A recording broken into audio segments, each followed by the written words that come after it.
Hello and welcome to the Comedy Slab podcast. I'm Shane O'Connor, he's Adrian Lacey, and together we love to talk about comedy. It can mean only one thing, it's time for us to talk about another comedy. If you can smell grease coming out of your iPod player. Grease is the word. The grease is the word indeed. Well, it could be one of two things. It could be because he's just been coming back from that neck of the woods, but also because we're going to be slabbing Bob's Burgers on the slab today.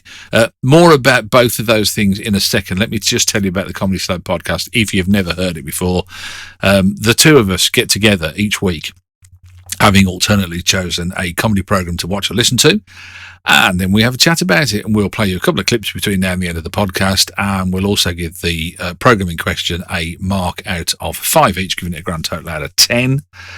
And we in the early days, we used to get people commenting and saying, how can you say what you like? And we used to go, it's quite easy, really. We just we open our mouths and it comes out. Yeah, that's it, really. So if that's answered your question in advance, then good for us and good for you. It never ceases to make us laugh that people say, how can you be critical of comedy? Yeah, and then they don't seem to realise they're criticising us, which is fair game. You know, we put our heads above the block, but yeah, but that whole concept of not being able to say what you like or don't like about something, I mean, that's one of the few pleasures we do have in the world, isn't it, really? Let's be honest. It's still legal at our age. Yes. But before we do any of that, did you have a nice holiday? Look at you bronzed Adonis. Oh, well, thank you. I'll step out from behind the cardboard cutout of Charles Atlas. Yes, I've had not one but 2 holidays. I am an absolute spoilt brat. I even get cross with myself.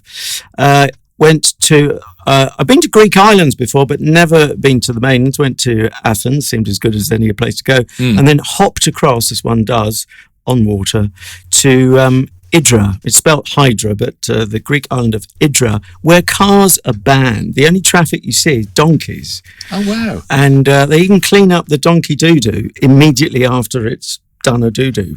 I had no idea. So there's no cars there at all then? It's all I said, no. And you see ponies, and they're for pony trekking. There's certainly no private cars. The only vehicle I think I saw all week was a white Ford Transit, which made me feel very at home. I don't know if it was a plumber, but no, I think that was delivering food to the many fantastic restaurants. And there's a Leonard Cohen link as well. Do you want a very quick anecdote about? I was utterly glued to my phone. I became that sad tourist who doesn't. These days, I don't even have a printout of a map. So, and I was looking for Leonard Cohen's house. He bought a house back in the '60s with some money, an heirloom, $1,500 or something. I think it cost him. He loved the island. The song, if anyone knows, Marianne, I think it references Hydra because that's where he met her. And this woman took pity on me. She saw me obviously looking gormlessly at my phone, trying to compare the two and looking up at this building. And she said, can I help you? Which I thought was a lovely touch. And how she knew I spoke English, I'll never know. It might have been the knotted hanky on your head, I don't know. But she was American. But still, I understood her. Right. And still, we both smiled. She, of course, with a much better set of gnashers than me. But she said, can I help you? And are you lost? And I said, well, I'm looking for Leonard Cohen's house. And a beautiful moment, which I will fit into a book or a play somewhere. She said, that's it. I was right next to it. Oh, wow. And she was able to confirm it as this anonymous sort of house painted grey rather than the conventional colours. But anyway, lovely time there, and also a lovely Mediterranean cruise. Thank you fantastic. for asking. Oh, I'm glad you had a good time. You should have, at that point when she said that, you should have shouted out up at the window, Len, it's Adrian. Are you coming out? Right, mate. Yeah, unfortunately, it's a little late for that, as in the late Leonard Cohen. But yeah, I appreciate the thought. Well, you could have said that, couldn't you? Say, Len, come on, we're going out. You're late. You're late. Why didn't I have you with me to tell me what the gag was? Probably because it's terrible being arrested in another country, and you wouldn't want to go through that, to be honest with you. But there you are. No comedy news this week because it's a bit of a strange old week, isn't it? Because we're recording a day after the loss of Queen Elizabeth II.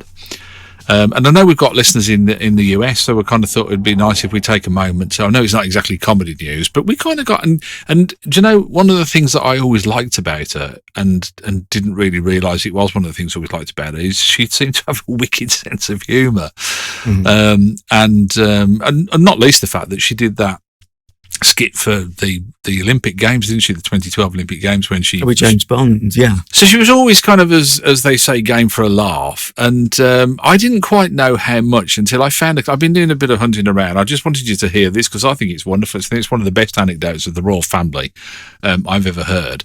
And I just found this guy, Richard Griffin, who I say is a Royal Protection Officer, spent time with Her Majesty. There was 2 hikers coming towards us, and the Queen would always stop and say hello. And it was 2 Americans on a walking holiday. And it was clear from the moment that we first stopped, they hadn't recognised the Queen, which is fine. And the American gentleman was telling the Queen where he came from, where they were going to next, and where they'd been to in Britain.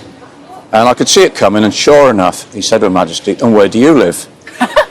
And she said, "Well, I live in London, but I've got a holiday home just the other side of the hills."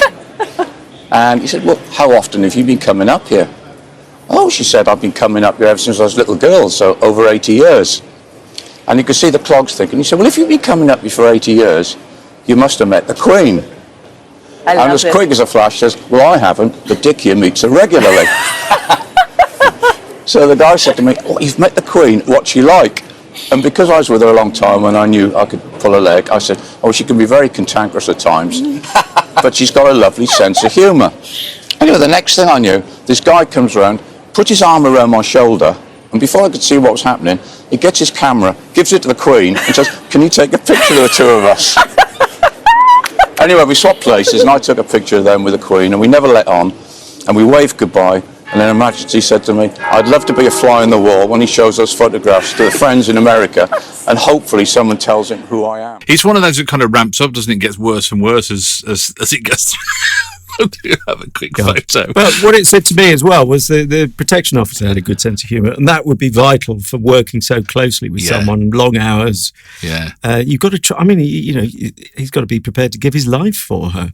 The other thing, and I watched it yesterday, and I love this, and I think we've talked about this before as well. The 1978 Royal Command performance of The Good Life.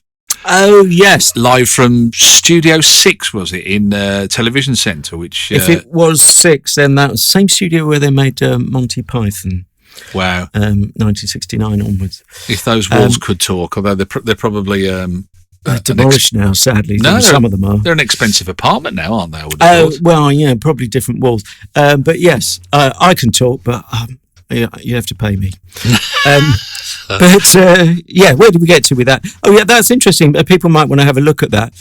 I seem to remember, I mean, you steered me to that. I don't think we necessarily remembered it on the slab, but was there something around the floor manager you felt was a bit too deferential, or it's just they put their best bib and tucker on and it was all a bit stiff at first, but then they relaxed into it? Yeah, I mean, having watched it again, I didn't realise, and maybe I'd watched it before all that, but Richard Briers makes some reference to Jimmy Savile and said, we've been writing every week to Jimmy Savile.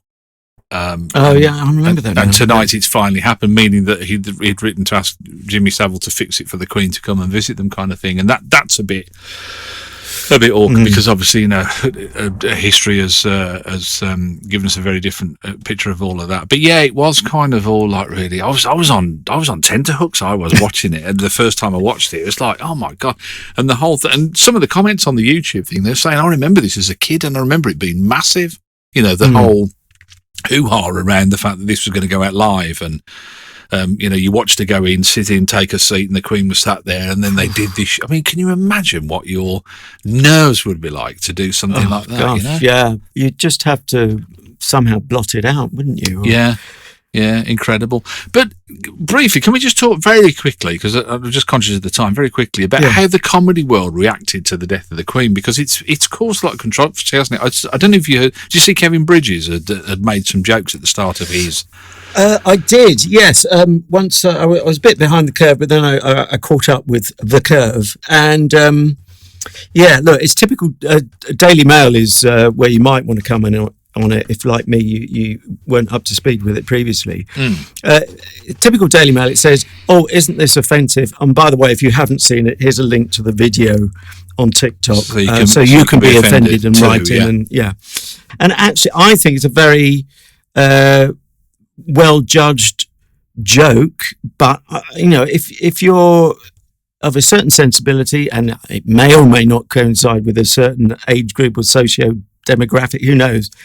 It works, but and it doesn't take sides. I mean, I just by way of illustration, I happened to watch that, and then it took me to him talking about the Scottish referendum as part of an act.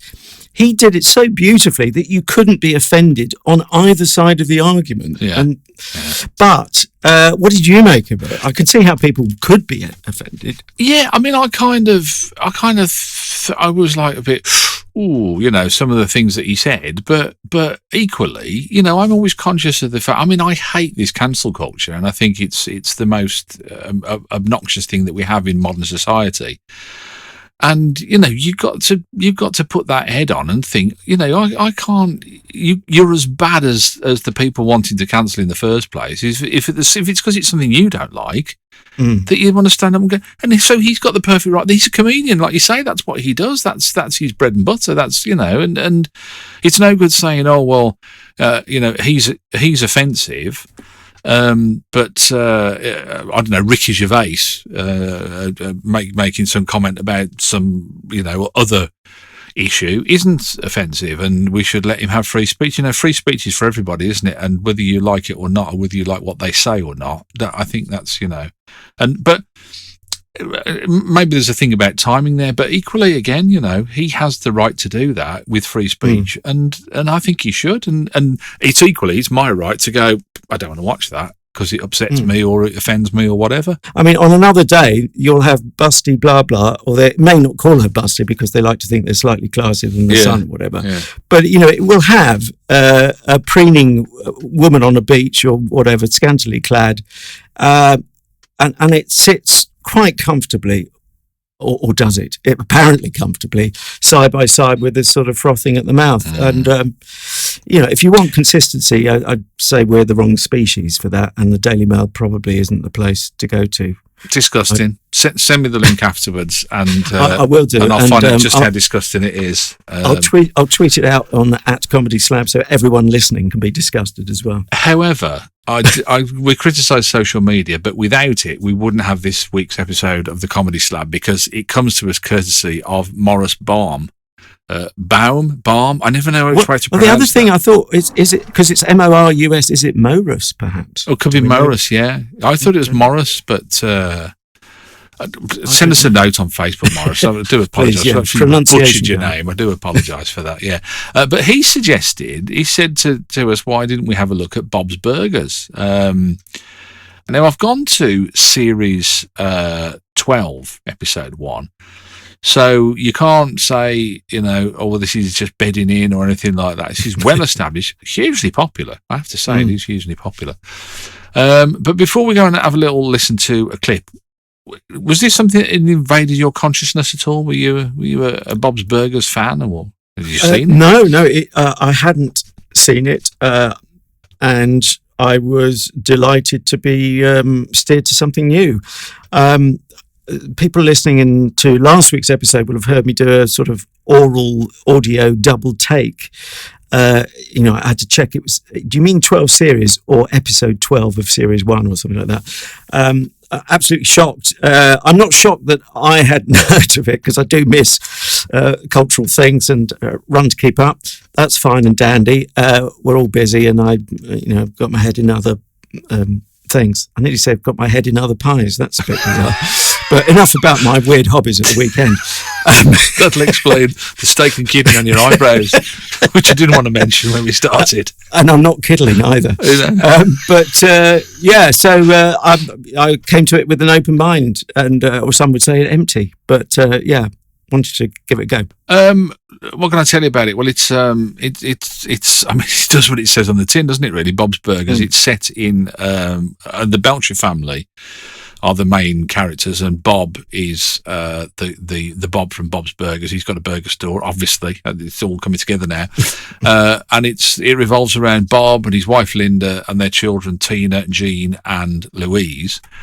And that's kind of it, really, I think. And then, the next sentence is, and hilarity ensues, or not, does it? or not, depending on your take on it.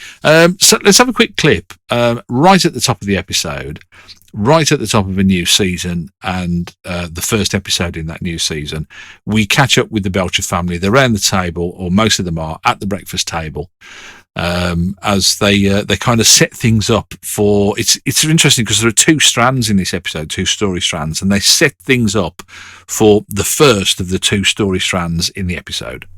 Well, everybody take a good look at Louise, because it's probably the last time you're ever going to see her. Is it because you're turning invisible? It's ethically fraught. I don't recommend it. No, today's the day I have to meet Millie at the park, in the woods, for the super secret surprise. Oh, yeah. Well, surprises can be fun, right? Uh-huh. When I tried to ask Millie about it, she put her finger on my lips and said, "Soon, my sweet," and then she stroked my face, while humming a lullaby. Oh, God. Yep, so it's been nice knowing everyone. I mean, pretty nice. Louise, couldn't you just not go? I gotta go, Dad. I owe Millie big. She gave me this super rare Barobu card, the Slugjative. His backstory is he was framed for his wife's murder. They stopped printing him because they realized most kids haven't seen the fugitive. That card's the most important thing in my life now. Good for you. Tina, breakfast! Here I am. Sorry. I've just been staring at myself in the bathroom for the past hour. Were you pumping yourself up to do toilet stuff? No. Yes, but also, do you guys think I'm pretty? What? Of course we You're do. the most beautiful person or thing that's ever been born in the entire world. Same with Jean and Louise. You'd be wanting a headline from me. Oh, why not? I don't know why that comes out as Irish, despite the fact you've obviously got Irish roots, but... Are they showing? I just want to say that 1 week without you coming back with that. Sorry, I think you should go away and refresh the gag. It's in my dinner. That being so, this is something we do each time, folks. If you're new to us, we try and sum up in a pithy headline what we feel about the show, and we obviously set homework to each other in alternate weeks. But here's the thing. After 213 episodes, very often I forget to do this as if we've never done it before. Yeah, you were the one who insisted that we did it in the first place, and then you kind of been bothered to do it yourself. I was going to say it's a genius idea, but I thought it was yours. But now I know it's mine. It's definitely genius. This time I'm going for broke because of the other weeks. To make the season average even out, I've got 3 headlines. Oh, man. Whether they're only as as good as each other, people can decide. But the first one's the only one really that could fit on a standard sort of tabloid headline and get away with it. It's silly burgers. The second one is I'd place it in a BAP, but I wouldn't bite. And the third one, you kind of need to know the show, or we'll probably reference it. I'm sure we will in the course of the show. This episode, so series 12, episode 1, is called Manic Pixie Crap Show. Sorry for the C word, but that's in the title of the show. I'm picking up on a Pixie reference. My third offering for a tabloid headline, which is a bit long, is I won't be pixiticipating again. I think I pronounced that correctly, but that features in the show. I like the first one. That was my favourite one. Silly burgers. I thought that was quite like that one. Okay, well, it's just like me to use too many words, so let's go with the shortest one. I think it's just you found my level straight away, really, with that one. I think that was where we were. I wasn't sure whether that was a bit of sitting on the fence, though, in terms of how it sounds. There's lots to love about it, and a comedy show is allowed to be silly, but I didn't quite see the point. And I know you're not meant to think like that, and it's obviously it's found its audience, it's fulfilling it's remit for them. After 12 series, like you say, you really can't argue that it's hasn't found its feet, and going further than that, has found its audience. It's just I don't think I'm in that audience, but lots to like, as we'll find out, and I don't want to over-neg it, and some original stuff going on, but what was the point, though? Here's the thing, and I felt exactly the same. Really? Oddly, yeah. I kind of came away thinking, one of the things I put in my notes was not so much funny, but it is still kind of entertaining. But again, it didn't really connect with me. I just wonder, is it a age demographic thing, do you think? Is that we're just not the right age to appreciate this? Well, if I go on to complain that I was missing some lines, even though I believe I've got good hearing, yeah, and having to replay them 3 times, and that everything felt too fast and panicky to me. Well, a younger person might say, get with the program, Grandad, and it was just about right for me.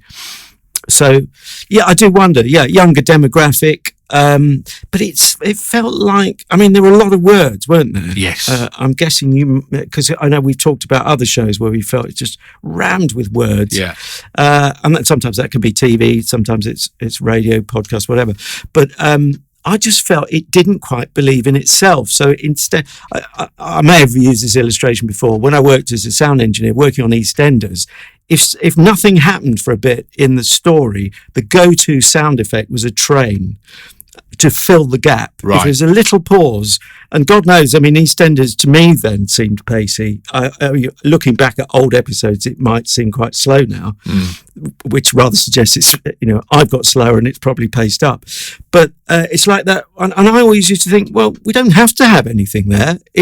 But then I worked on Radio 3 as an announcer, so I was used to pauses. Yeah.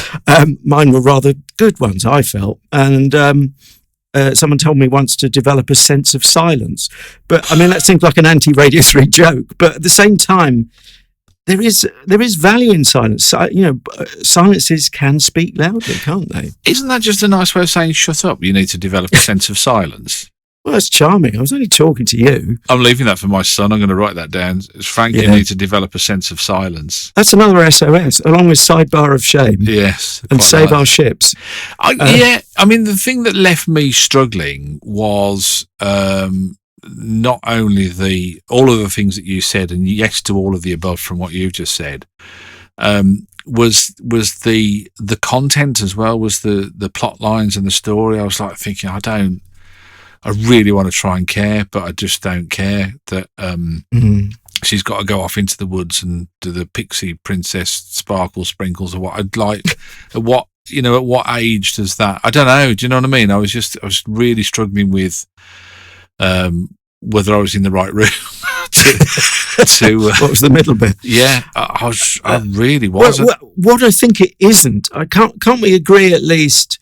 People have heard the setup there, and she's frightened about what her friend's going to do and so on. And spoiler alert, I mean, she doesn't die. I think we could probably say that, and it won't shock anyone. Yeah. So it's not that kind of dark thing. But I don't think it's either. Is it for 6-year-old girls who like pixies and like whatever? So then I'm left thinking, well, is it a critique of modern America and pushy mothers with PTAs, parent-teacher associations, pushing their kids into liking pixies and the tyranny of pink that they complain about on Woman's Hour every 6 weeks? Yeah, do you know, I kept kind of, my mind wandered to The Simpsons and Family Guy, which are kind of my two touchstones for this kind of genre, this kind of adult-ish animation, and both of which I kind of grew out of The Simpsons, I think, a little bit, but Family Guy I still watch to this day, and I watch every new series that comes out. I'll watch it again and I enjoy it and I like it, although it does kind of tend to drag these days. I don't know whether it's me or them. I couldn't draw a straight line between Bob's Burgers and Family Guy, other than obviously it centres around a family and they're the main protagonists in it. I couldn't really say, oh yes, it's this kind of humour, or I couldn't really say I could pick a joke out of there. Could you?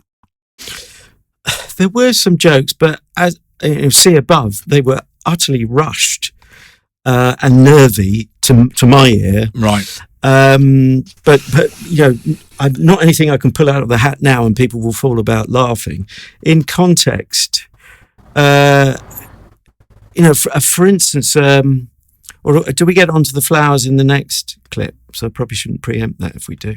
The dog, the flowers and the dog. Yeah. Well, yeah, we do. I mean, because that's the other story strand, isn't it, really? But yeah, no, I don't think you're ruining anything by mentioning it. Go on, what are you going to say? Well, just quickly on that, it will make more sense when people have heard the second audio clip. But so the mum is apparently sent, in air quotes, some flowers. They're in the shape of a dog, presumably for someone who's lost their dog, or that. But it turns out she's lost a dog that she bonded with. a customer comes in, and he's a regular guy, I think, and says, it sounds to me, talking to her husband, it sounds to me like she hasn't, words to the effect, hasn't got closure on the dog dying, whatever. Yeah. That's not a joke, and it's taken me loads of words, again, more words to explain it. But in context, I found that funny because it's kind of psychologically aware, and we wouldn't necessarily associate a customer with, he had a lot of stubble, 5 o'clock shadow or whatever, and he looks like he, might not have 16 degrees and an MA or whatever. But he's obviously psychologically bright, and that to me is a kind of joke. But look how long it's taken me to explain it. So it's not one-linery. Can I just say that one of the big pluses, though, did you like the gender fluid voice casting? So people might have guessed, playing a girl. There's a couple of the daughter there. One of the daughters, you heard a bloke, and also the mum is played by a bloke. Did you find that funny? Is Gene supposed to be a boy or a girl? Because Gene is a boy, Gene, and actually played, I think, by an actor called Eugene. Eugene, so, people can make their own conclusions. That might be coincidence. But no, I just found it highly odd. It didn't do anything for me at all. But then I'm not really kind of Roger Wright on, am I? So, I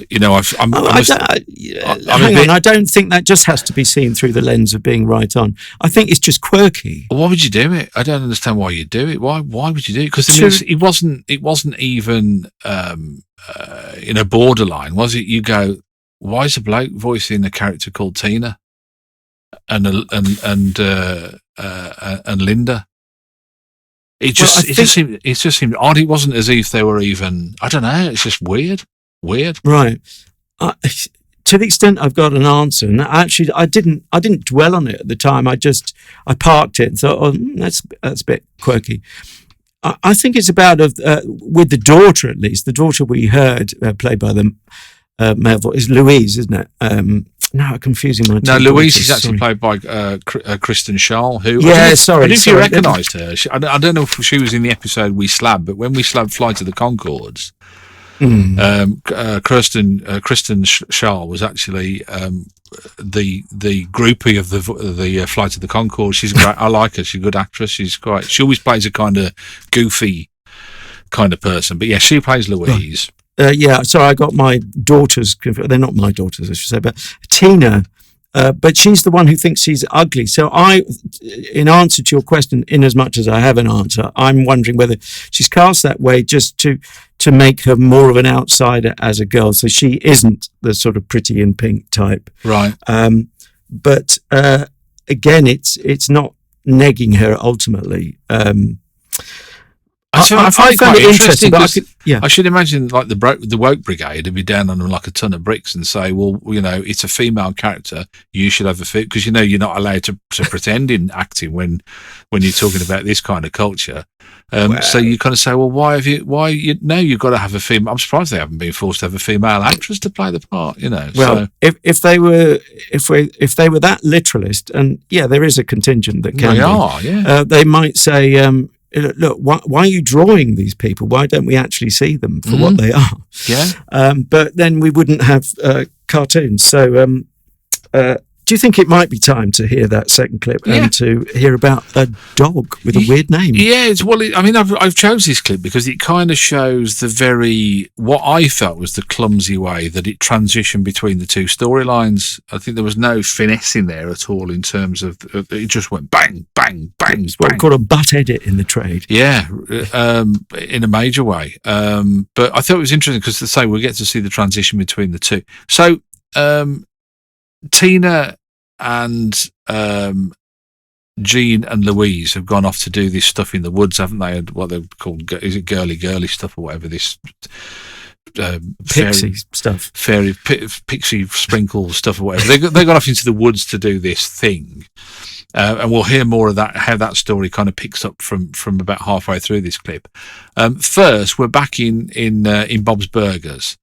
Outside the bathroom in the store. Linda is inside. Linda, who's Bob's wife, is inside. As Adrian said, she's trying to come to terms with the loss of her childhood dog, Bottle Cap. How you doing in there? Fine. How's the restaurant? Is it fun? Uh-huh. Bob, let me jump in here. You know, as a wise man named Charles Brown famously said, good grief. Huh? What? What I'm saying is, I think you need to do some good grieving right now. Seems like you never got to say goodbye to Bottle Cap. But here's your chance. For the next 2.5 minutes. Say goodbye to the flowers as if it's the real Bottle Cap? Seems kind of ridiculous. Well, why don't you just try and... Bottle Cap, why did you leave me? Why? Oh God, so dizzy. I feel great. Okay, how about this? Just hand over the wands, nice and easy, and I'll give them back and you guys won't be banned. Yay, great plan. Tina, I'm helping them. But they like this stuff, Louise. No, they don't. Pretty sure they do. But I don't like it. So? Well, why? Why don't I like it? Why have I never liked any of this stuff? What do you mean? I mean, I don't know. Is something wrong with me? Am I not being a girl right or something? Before I forget, and for legal purposes, the two credited companies at the end, assuming it's pronounced Willo, that's W-I-L-O, Willo Productions, and 20th Television Animation, which seems to be associated with the Fox, because it's got that logo, all of that. Right, okay, unpicking this. I think before people write in, wasn't it? It wasn't her dog, but she sort of ends up bonding with it. The Bottle Cap. Either way, she's formed a bond with it, and then the poor thing gets run over, and turns out it's slightly more complicated. It was interesting listening to the audio. If anything, it sounded more rushed than even with the pictures, which wasn't what I expected. But people could hear she was advised to try talking to the flowers as if blah blah blah. There's barely a moment's pause. There isn't a moment's pause to her flipping from that sounds ridiculous to she's doing it. Now, again, that's fast paced, but a lot of dramas would build that. I mean, you know, if you gave it to Hitchcock, it's a slightly unusual scenario, but Hitchcock would build it over an hour and a half. Didn't he used to say, or someone in the movies used to say, you can have 10 seconds of revelation or 2.5 hours of suspense or whatever it is. And there's no suspense because there's no build and there's no dramatic pauses. I think that was supposed to be the gag, wasn't it? I think the gag was that, you know, I couldn't possibly, I kind of got it, but I get that. And because it sounds like me being humorless. I feel slightly guilty that we've got one of our wonderful listeners suggesting a show, which we then don't get on with, but Morris, or however you pronounce your fine name, clearly it's nothing against you, and I'm really glad I was introduced to it. You know, it has enriched my life, but I wanted to love it more, as I always do with these shows. Yeah, I mean, I came away feeling a little bit sad, because one of the things that I was thinking was that, this is something I can really get into, you know, in a similar kind of Family Guy sort of way. I think, this could be the Family Guy replacement, and because it didn't kind of. I mean, I'll try another episode, and this is very often, and I'm always mindful of this, that when we watch one episode, if we don't manage to pick the right one that resonates with you at the time,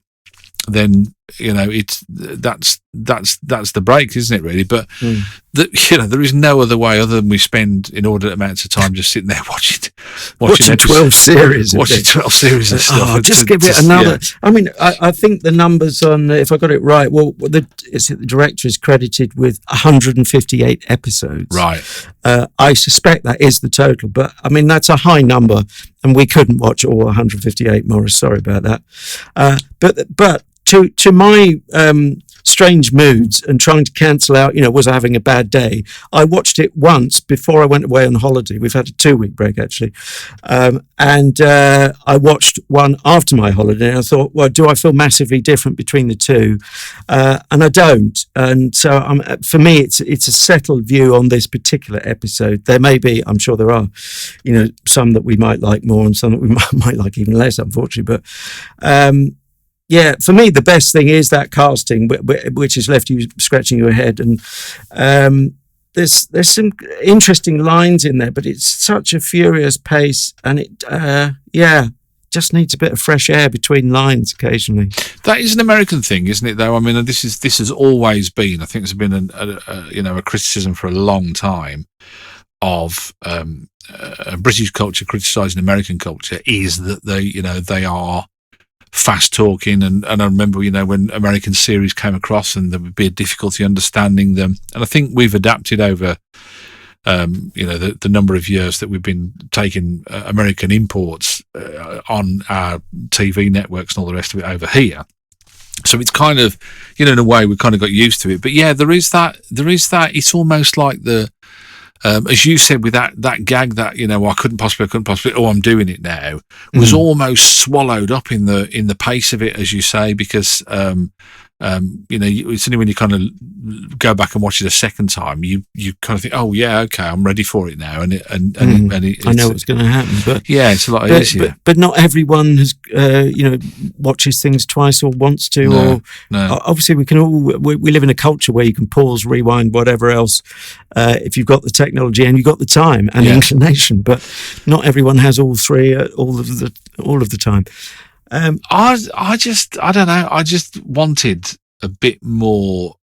I wanted a few more laughs, and I didn't really get a laugh out of it at all. It was there was a cheap schoolboy snigger, or is it a schoolgirl snigger, on this pixie thing. Of course, it might be my mind, but they're going to hide at one point, and the line was, "Oh look." There's a bush here. It's one way in, one way out, like the best of bushes. I couldn't help feeling there might be a double entendre there. Yeah. And again, I wasn't falling about laughing. No. It's no. I think it's time to put some numbers on it before we all get very. Oh, can I just say before we do, we'll get very what? Before we all get very depressed about the whole situation. Sorry, Morris. The one thing I did like about it, they do this kind of bespoke song at the end where they make a song up about the episode, and I checked, they do a different one every week. I think the intro is different every week as well. Right. Oh, is it? Right. I couldn't have known that, but there's a bit of Simpsons there, surely. Maybe the song thing is to make you listen to the end of the credits, because they're desperate to get you to, if it's on linear TV, they're desperate to get you to watch both the ads and then the show following. I mean, that's part of the reason why it's rushed. I will give you a number in a moment, but I thought you already had my number. It's bizarre. But I would say, okay, so you've made it 20 minutes, okay, on air. If you have ads, it might be streaming, blah, blah, blah. But if you have ad breaks, that's going to swell out in American TV to half an hour, isn't it? A half-hour slot. Yeah. I would just say, and to someone who said, well, we've got to squeeze all these words in the story, and I'd just say, chill out, man, and write less story, write fewer words. I was told that as an announcer, not Radio 3, but elsewhere. He said, if you're struggling to get it all in intelligibly, just cut some words, and that's all they need to do. Cut some story, cut some subplot, and people won't be writing in to say, "Oh, where's my story gone?" In my view, it'll be, "Oh, well, that hung together better. I enjoyed that. I can see next week's now." Yeah, but personal view, as ever. Right, numbers. It's 2 out of 5. I'm afraid. Wow, brutal and to the point, which makes me look like a right arch villain, because I'm going to give it 1. Makes me look ultra generous, which I like. Twice and I thought you might, as you rightly say, Morris, no reflection on you or your suggestion. I mean, sometimes they work, sometimes they don't. In fact, the last couple of suggestions we've had from listeners, I don't think we've scored very highly, but I think Bristow was the other one, wasn't it? And I think that's probably says a lot more about us than it does about you guys. But as we always say, and this is my catchphrase now, is that everybody can't like everything.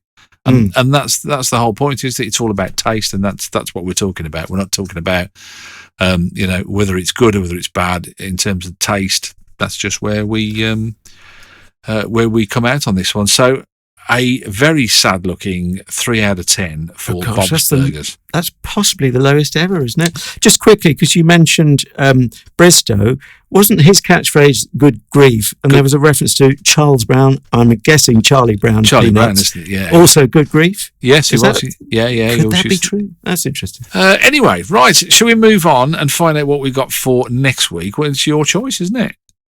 It is, and I'm really excited about this one. Now, I have to confess, I'm going to be selfish here. You messaged me, and thanks again to Morris, and we want to encourage all suggestions. Whether we turn out loving it or hating it, doesn't matter. We welcome suggestions. you messaged me in the week saying, "Oh, we've got these other great suggestions in the pipeline." Yeah. Great, but actually, I'm going to be selfish because this one I already had in, as it were, my pipeline. That I hope it lives up to what I hope for it. I know you'll be familiar with it, but it has gone on. Well, interestingly, it's gone on for 12 series. British-based. It's led by a well-known comedian. But I heard this person on the radio. I can't for the life of me think what the show was, but they were pitching it very much in the heart of the mainstream. And I think they were talking about an era we often reference, I think sort of 70s and so. And the I can't remember what the parallel was, but it was very much, this is unashamedly mainstream, and the character has moved on. So they've been in a situation where they weren't a family person, and they've then become a family person. Is it Mr. Mac? It's very much Mr. Mac, not the guy who invented the Apple Mac, but Lee Mac. Lee Mac and the show. I can't remember what the blooming show's called now. Hang on. Not Going Out. Not remembering it very well. Yes, Not Going Out. Series 12 on the, as we speak, certainly in the UK, available on iPlayer. Wonderfully, not just for the usual miserly 30 days, but now available for over a year. So if you're listening to this a year from now, it should still be available, certainly in the UK, BBC iPlayer. I'm glad you've chosen this one because I think it's an interesting one to talk about because I've got a theory about it, but I won't expand my theory. Well, I know people who think it's gone off, and I've got loads of stories about it, but I for one am standing by it. I should say before I forget, I'm not going in at the ground floor of Series 12, going for episode 5 called Jury, and I will give you, it's not a spoiler because this is on the BBC iPlayer. It's the one sentence teaser when Lee does jury service, because he's Lee Mac in the real world and he's also Lee in the series. When Lee does jury service, he manages to put the other 11 jurors on trial. That to me is a great premise. Whether it works out that good, we'll see, but it's a great twist. It's Hancock's 12 Angry Men for the modern era. Well, I don't know. We'll see, won't we? But it'd be interesting to see that because there's a lot to talk about because it used to have Tim Vine, didn't it? In the early days, it was of Lee course, Mac and Tim Vine and writing. He was the brother to the sister to the girlfriend. That's it. The brother to Sally Breton. Yeah, the Sally Breton character. But okay, nice one. Not Going Out. Series 12, episode 5 for next week. An episode entitled Jury is what we're going to be looking at on the Comedy Slab. Don't forget, you can catch all of the back episodes if you don't use the cream or take the tablets, so be careful. Can I just mention, we started off talking about the Queen this evening, and I don't know who it was, but I've just finished reading Jimmy Carr's book, and he said something about when he did a raw variety, and he said what I wasn't expecting was that when I walked out onto the stage, I was looking straight at the Queen. He said I was nervous about meeting the Queen. I wasn't sure what the protocol was, and he said, and I looked straight at the Queen and said, "You can call me Mr. Carr." It sounds like it came out before he knew what he was saying. Yeah, but then that's a brilliant ad lib. He mentioned a reference something. He said we were standing in the line afterwards to meet Her Majesty, and I can't remember whether he said. And I said to the person next to me, or I said to her, "That's just reminded me I need to get some stamps." And apparently it was done at a Raw Variety performance some number of years ago, and I'm not sure who. So if anybody knows, let me know and put me out of my misery. It's somebody like Jimmy Tarbuck or Bob Monkes or somebody like that who allegedly actually said that to the Queen and said, "Nice to meet you, Mom. You just reminded me I need to get some stamps on the way home." From what we heard earlier, I think she will have chuckled at that. Yeah, absolutely. How could you not? Well, can I just reference, it's not a comedy show, but it's a show with comedians in it. I mean, long-running Desert Island Disc, the one on Jimmy Carr, I happened to hear it was on BBC Radio 4 Extra recently, so it'll be on BBC Sounds. So you can search it on Google, and should be available, I would think, outside the UK, hopefully, fingers crossed. But it was just very illuminating, not least when he first had, shall we say, carnal relations with a lady, a little bit later than you might think for a sexy, good-looking, successful chap like him, and he does. It's no holds barred, isn't it? He tells it like it is. He's not playing for laughs. He's opening up about his background and how he got into the whole biz. I think it's a fascinating interview on Desert Island Disc with Jimmy Carr. Yeah, he's a fascinating guy. Actually, it was a strange book. I mean, his book is not an autobiography. It's more of a a self-help book telling you what. I mean, very intelligent guy, and he went to, was it Oxford or Cambridge? I can't remember which one he was. It's Oxford, wasn't it? I think no, Cambridge. Yeah, definitely one of the top ones. I think it was Cambridge because I think he mentions footlights. But yeah, so highly intelligent guy. Highly educated, but I never liked him. I always thought he was like a kind of smutty Bob Monkhouse, and I never really warmed to Bob Monkhouse's stand-up style. But yeah, I've kind of warmed to him over the years. But yeah, there you go. Just what a great line there. Just reminded me to remember to get some stamps on the way home. Anyway, well, he's going for stamps. I'm going to rustle up some burgers and to bond with some dog-like flowers. I just hope I don't put the flowers in the frying pan and cuddle the burgers and get it wrong. Rhododendron burgers. I'm going to get out of here before he wants to show me his white bits. That's all I'm saying. I'll see you next week.